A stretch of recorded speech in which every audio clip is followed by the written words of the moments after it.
नमस्कार दोस्तों, Vinod art studio में आपका हार्दिक स्वागत है। आज हम स्टिल लाइफ कलरिंग पूरा कैसे करना है ये आज सीखने वाले हैं।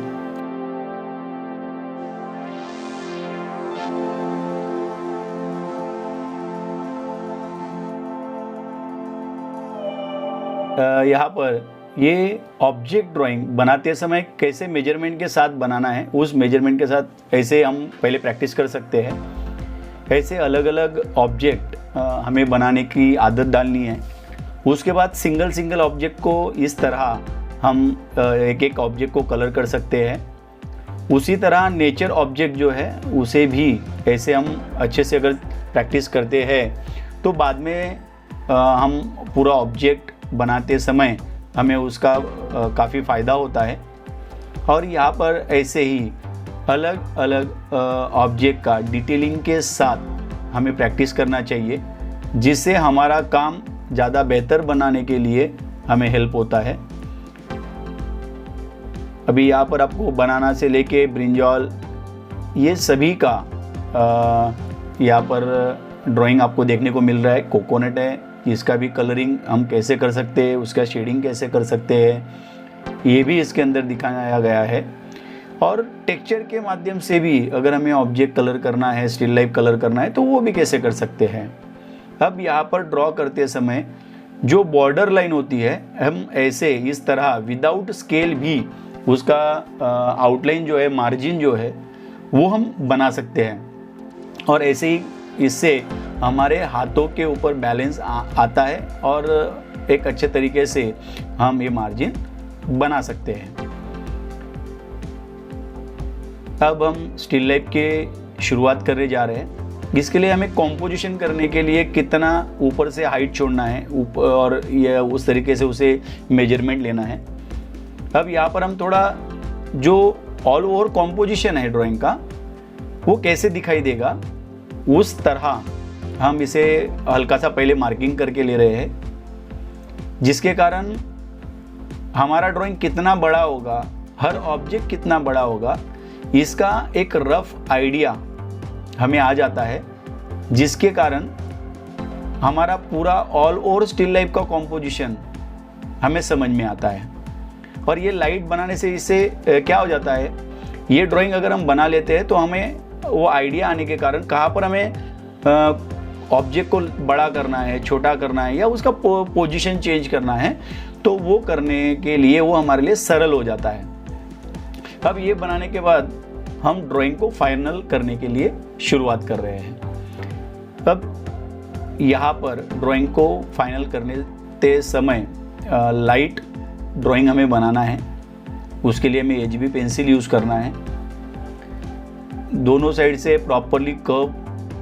और अगर ये कॉर्नर अगर ऐसे आते हैं कर्व बनाते समय, अगर ऐसे गलती से हम बनाते हैं तो ये रॉन्ग हो जाता है।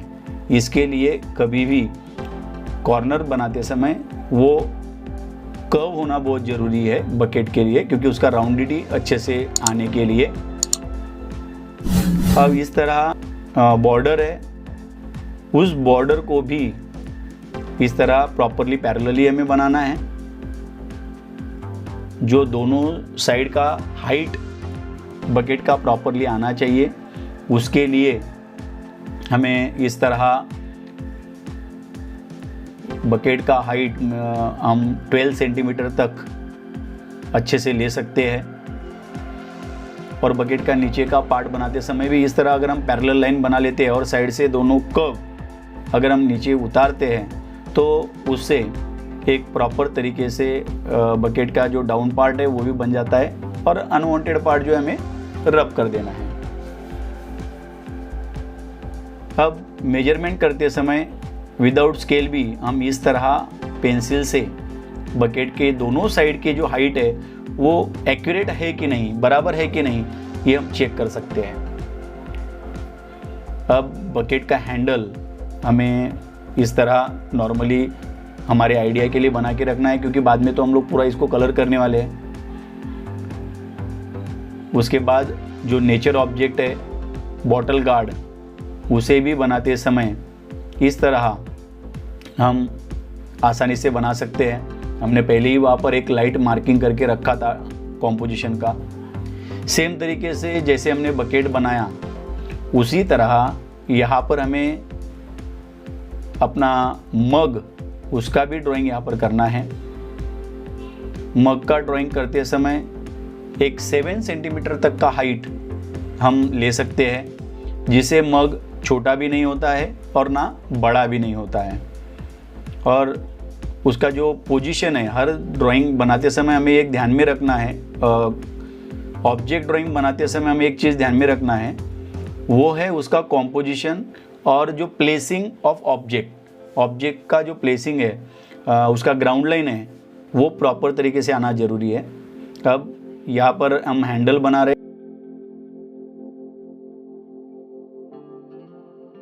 अब यहाँ पर हम ब्रेड, ये हमारा दूसरा ऑब्जेक्ट यहाँ पर बना रहे हैं। और ये जो ब्रेड है ये नीचे पैलेट में है।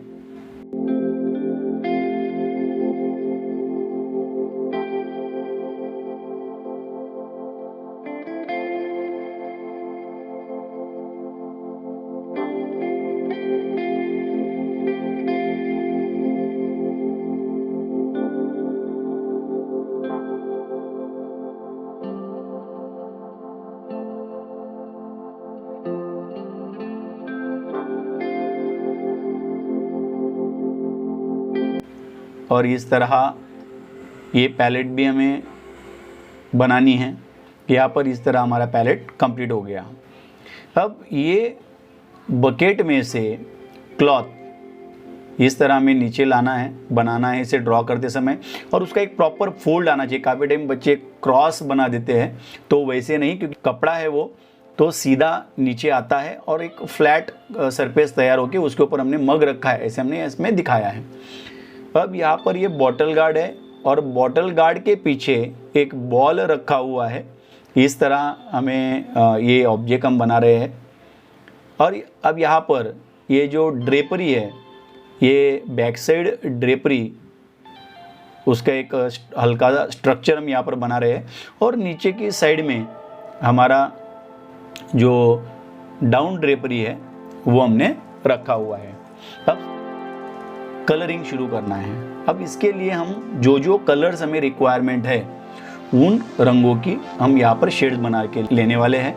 इसके लिए देखो, हमने जो मटेरियल हमें लगने वाला है 20 शेड्स का कलर बॉक्स है, डिफरेंट टाइप ऑफ साइज के ब्रशेस है, जिसमें फ्लैट ब्रश है, राउंड ब्रश है, और उसी के साथ साथ डस्टर क्लॉथ। हमें अभी सभी कलर्स यहाँ पर हम बना के लेने हैं। और बनाते समय हमें जो शेड्स की रिक्वायरमेंट है उस तरीके से पहले ही लाइट, मिडल और डीप, ऐसे अलग अलग कम से कम 4 डिफरेंट टाइप ऑफ ग्रेडेशंस हमें बना के रखना है, जिसके कारण बकेट को कलर करते समय हमें दिक्कत नहीं होगी। और दूसरा, जब हम कलर करते हैं तो हमारे पास ग्रेडेशन रेडी होने के कारण जब मिक्सिंग करना होता है तो अलग कलर बनाने में हमारा समय वेस्ट नहीं होगा और जो दिया हुआ कलर है वो ड्राई नहीं होगा। अब यहाँ पर हमने ये जो डीप कलर पहले बना के रखा है, तो सबसे पहले शुरुआत हम डीप कलर से करते हैं। कलर करते समय जैसे शुरू से ऊपर से लेके नीचे तक पूरा का पूरा हमें कलर करना है। इस तरह हल्के हाथ से हमारा ये जो ब्रश है, ये ब्रश हमें चलाना है। और अब यहाँ पर हम दूसरा जो टोन हमने बना के रखा था, ग्रेडेशन बना के रखा था, उस ग्रेडेशन को यहाँ पर हम कलर कर रहे हैं। इसी भी कलर करते समय हमारा ब्रश हल्के हाथ से चलना चाहिए, क्योंकि अगर हम ज़्यादा प्रेस करके ब्रश चलाते हैं तो उसके कारण जो पेपर है, पेपर बाहर निकलता है। अभी उसी ब्रश से हमें ये जो दोनों कलर है उनको हल्के हाथ से मिक्स कर लेना है। देखिए किस तरह अगर हम कलर को सेम टाइम पे मिक्स करते हैं, गीला रहता है उसी समय अगर मिक्स करते हैं तो वो अच्छे तरीके से ब्लेंड होता है, अच्छे तरीके से मिक्स होता है। सूखने के बाद वो उतने अच्छे तरीके से मिक्स नहीं हो पाता है। और इसीलिए जब कलर गीला है तो उसी समय ब्रश को ड्राई करके हल्के हाथ से हमें ये जो 2 कलर्स जहाँ पर ज्वाइंट होता है वहाँ पर उसे ब्लेंड करना, मिक्स करना ज़रूरी होता है। अब यहाँ पर हम दूसरी साइड में ये जो मिडल टोन है ये हमें यहाँ पर देना है। अब यहाँ पर जो लाइट पार्ट है वहाँ पर सबसे लाइट टोन जो है वो हम यहाँ पर दे रहे हैं। हल्के हाथ से दोनों जो साइड से उसे ब्लेंड कर दिया। अब यहाँ पर हाईलाइट जो हमें लगने वाला है वो सबसे ज़्यादा लाइट दिखाने के लिए हमने वाइट का यूज़ किया और उस वाइट को भी तुरंत सेम टाइम वहाँ पर हमने ब्लेंड कर दिया। तो ये मिक्सिंग के कारण एक अच्छा इफ़ेक्ट और राउंडिटी आने के लिए हेल्प होता है। अब इसी तरह जहाँ जहाँ हल्के डीप की हमें रिक्वायरमेंट है तो वो अगर हम यहाँ पर देते हैं तो इसके कारण बकेट की राउंडिटी और फ्रेशनेस ज़्यादा अच्छा यहाँ पर हम क्रिएट कर सकते हैं। दूसरी साइड में ज़्यादा डीप की रिक्वायरमेंट है तो वहाँ पर हम डीप भी एक अच्छे तरीके से यहाँ पर दे सकते हैं। इसका मिक्सिंग भी उसी तरह हमें करना है, ब्लेंडिंग करना है।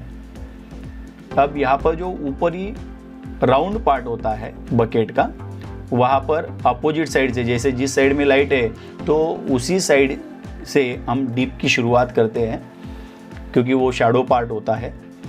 तो यहाँ से इस तरह एक एक कलर जैसे हमने नीचे की साइड में कलर किया उसी तरह यहाँ पर भी हमें एक एक कलर देते जाना है।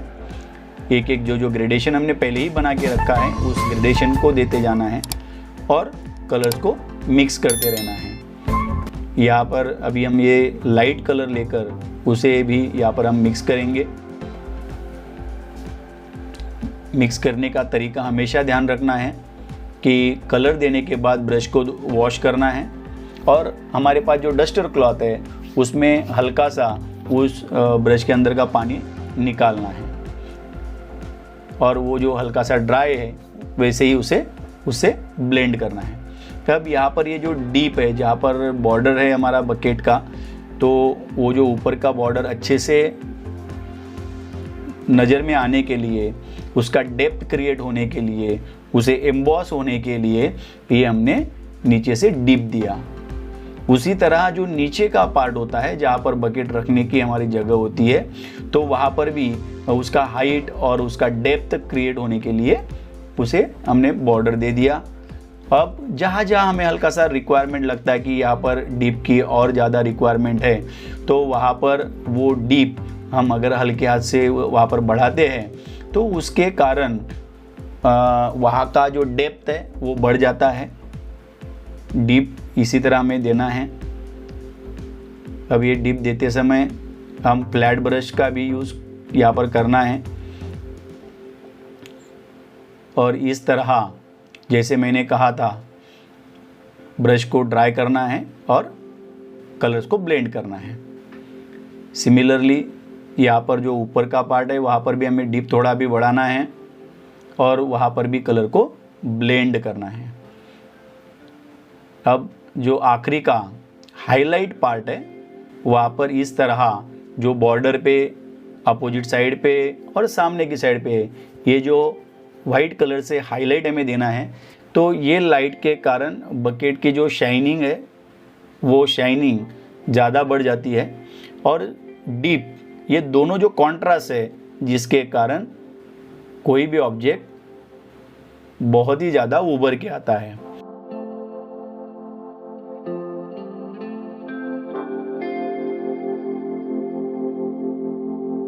अब यहाँ पर हम ये जो क्लॉथ है, ये क्लॉथ यहाँ पर कलर कर रहे हैं।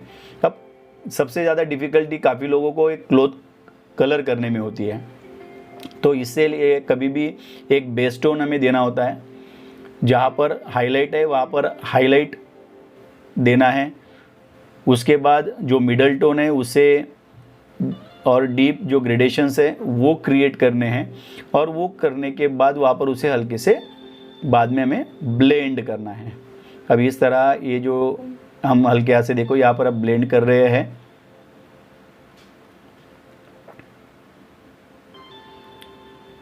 स्लोली ये काम हमें करते रहना है कि जैसे कि जहाँ पर जैसी रिक्वायरमेंट है वहाँ पर उस तरीके से डीप अगर हम देते हैं तो ये फोल्ड्स उतने ही ज़्यादा अच्छे और प्रॉपर हमें देखने को मिलते हैं।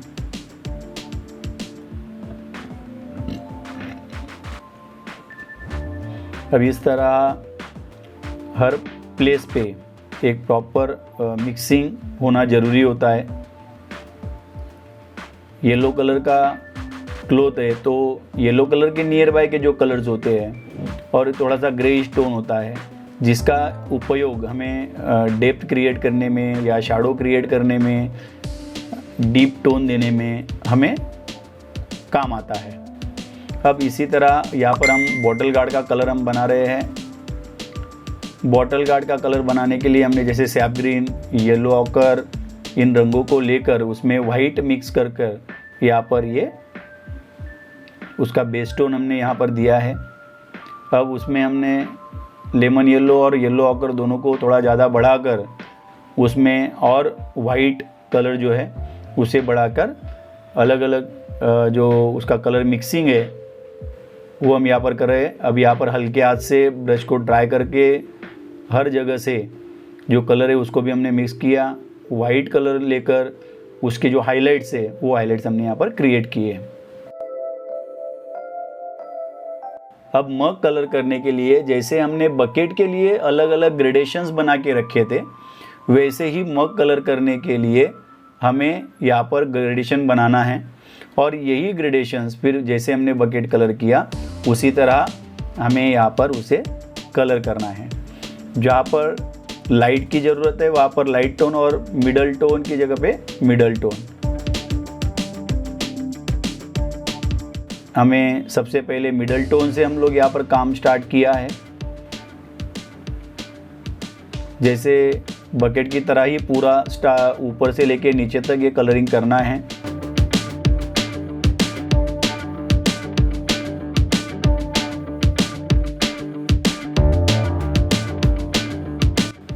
फिर ये दूसरा लाइट, मिडल लाइट हम यहाँ पर ले रहे हैं और इसे इस तरह देने के बाद उसे हमें ब्लेंड करना है। हल्के हाथ से ब्रश को ड्राई करके दोनों रंगों को अच्छे से मिक्स करना है।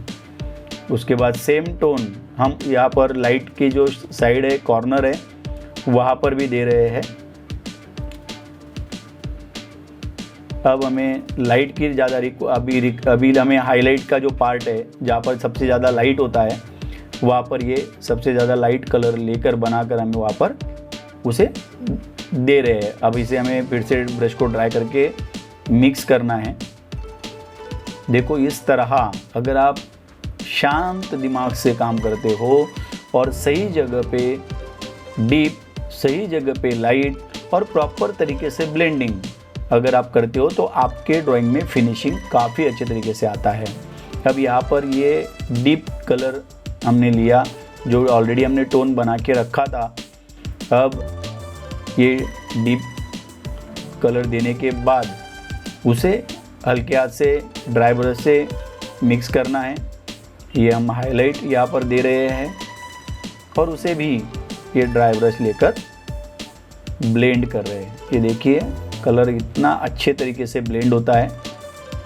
उसी तरह ऊपर का जो पार्ट है कलर करते समय अगर हमें दिक्कत आती है तो जिस तरह हमें कंफर्टेबल होता है उस तरह पेपर को टर्न कर कर हम कलरिंग कर सकते हैं, जिसके कारण हमारा काम भी आसान हो और दूसरा कि हमारा एक्यूरेसी अच्छे से आ पाए। क्योंकि हमारे हाथों को जो आदत होती है उस तरह अगर हम पेपर को टर्न करके कलर करते हैं तो एक्यूरेसी भी अच्छे तरीके से लेने में हमें हेल्प होती है। अब यहाँ पर ये जो डीप है, डीप हम अच्छे तरीके से यहाँ पर दे रहे हैं और लाइट देकर फिर उसे ब्लेंड यहाँ पर करना है।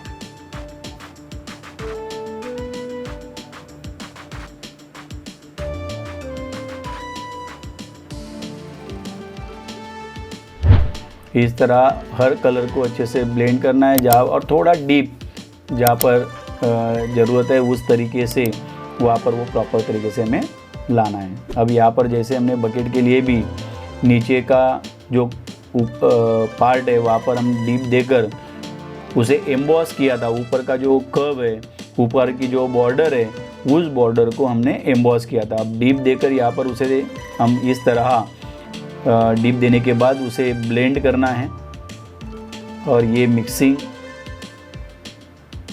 और डीप। अब यहाँ पर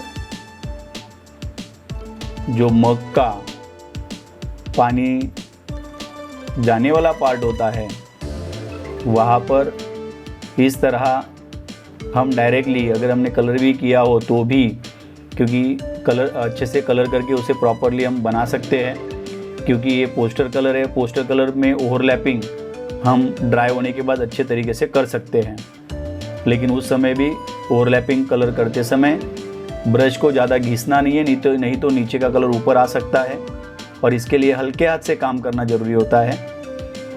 अब यहाँ पर जो मग का हैंडल है, हैंडल को कलर करते समय प्रॉपरली उसका जो 3 ग्रेडेशंस में उस हैंडल को हमें कलर करना पड़ता है, तो वो सब चीज़ों को, तो उन सब चीज़ों पे भी ध्यान देना ज़रूरी है। हर कॉर्नर पे हल्का सा डीप देकर उसे मर्ज करना है, ब्लेंड करना है, जिससे वो बॉर्डर अच्छे से उठ के आए, उठ के दिखाई दे। इस तरह ये मग के सामने का मुंह का जो पार्ट है, कॉर्नर है, उस कॉर्नर को हम कलर कर सकते हैं।